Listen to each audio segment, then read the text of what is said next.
Hi,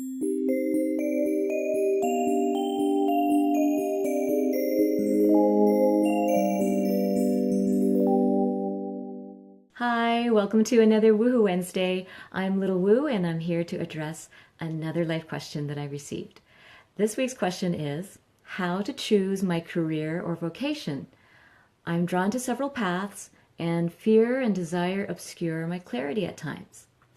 So this is a very big question, of course, that most of us have had to address at one time or another, or many of us have to redress it over and over again in our lifetimes, because we're in a world in which you might change your career or vocation many times. So we might all be asking this question a year or two from now. Well, I'm going to, obviously it's a big topic, so I'm going to give you at least 6 different ways to think about it. So just a way to start you on a very practical path of approaching this very big topic.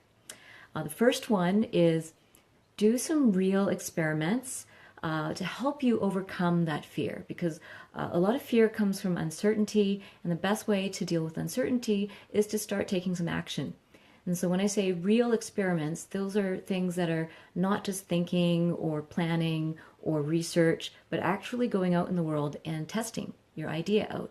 So if you have a career idea, then start to figure out a little test, a little experiment. These real experiments allow you to see what is possible, because thinking, analyzing, and theorizing are helpful in some way, but at some point action has to trump the analysis.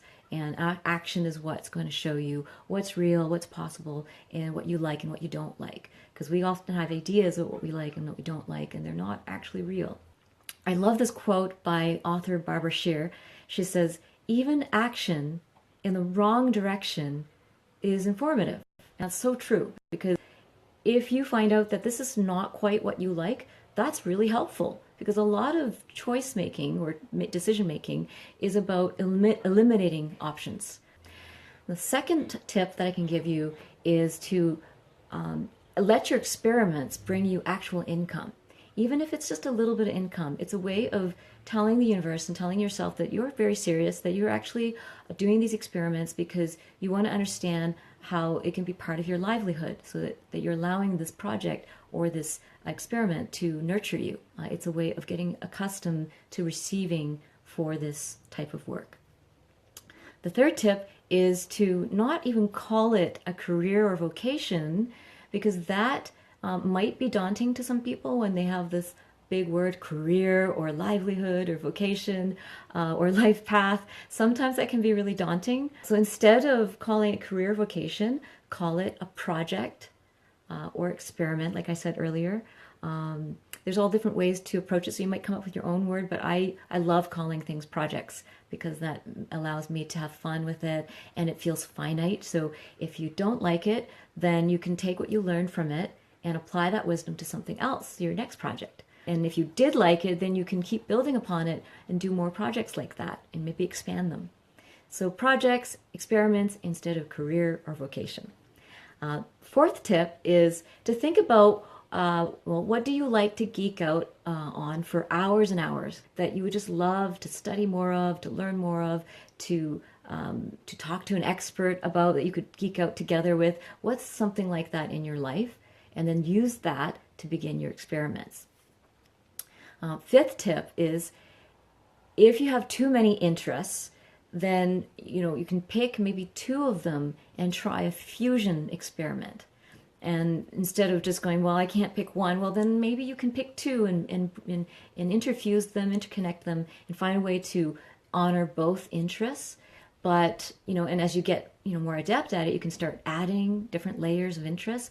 At some point, you might find, wow, I've created a lifestyle and career that involves all the things I love.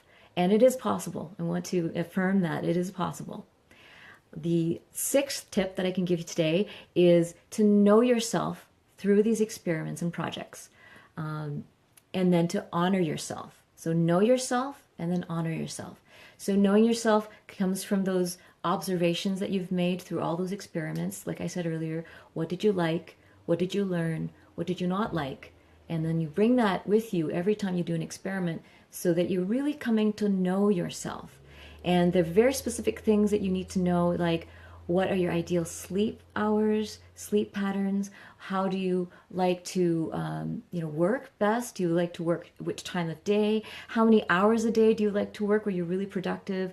What kind of freedom do you need with your work? What kind of choices do you need to be able to make around your work? What are your passions, your talents, your ethics, and your aesthetics? What's beautiful to you? That's also something to consider when you're picking a project to work on. The other thing is, what type of people do you like to be around? Who are your favorite tribes? People that you love to serve and help? Those are things that you need to know by doing these projects and experiments. So know yourself and then honor those things. Don't feel like you're asking for the moon or too much if you decide that you want to have all these things. It's possible, but begin with a few at first and then keep building. I'm going to share a quick little story about how I kind of journeyed through. I'm going to go through it super high speed.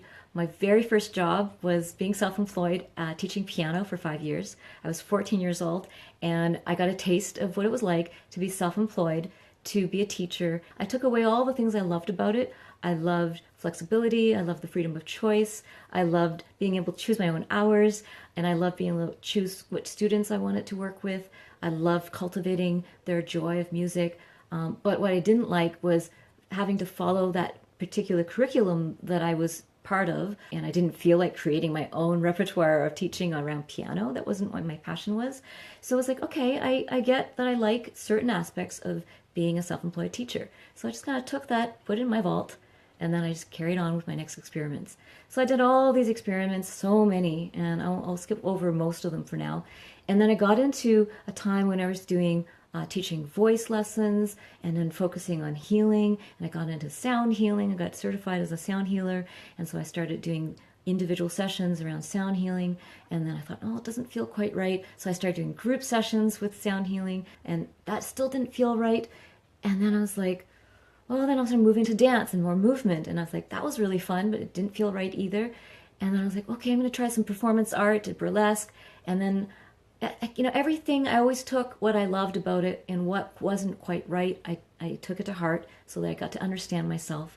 And then finally, when I launched an experiment called burlesque yoga, it was a fusion of several of my interests. It was a fusion of my interest in the healing arts and the performing arts and the teaching arts. And I love the personal transformation side of things around that. And I knew that I wanted to continue with that. And so I launched, I mapped out all the different courses that I would love to teach on personal transformation. I actually still have that. It's like this list of maybe 12 to 14 courses. And then over the next 8 years, I actually created each of those courses, but I started with one course. This is a journey of experiments and projects.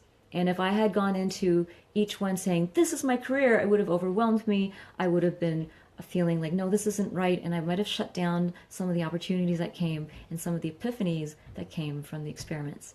So that's part of my story. And I invite you to really have fun with your experiments, to know yourself. Just kind of think of them as experiments to get to know what you love, what you enjoy, how you want to live. It's a very big part of livelihood, is your life. How do you want your life to be? And how do you want to serve? Who do you love to serve?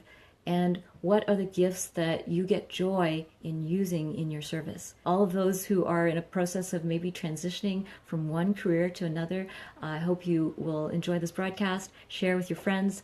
And if you ever want to work with me on this topic, I do work with people for months to really sort out some of these kinds of questions to help you get kind of focused and to really believe in yourself.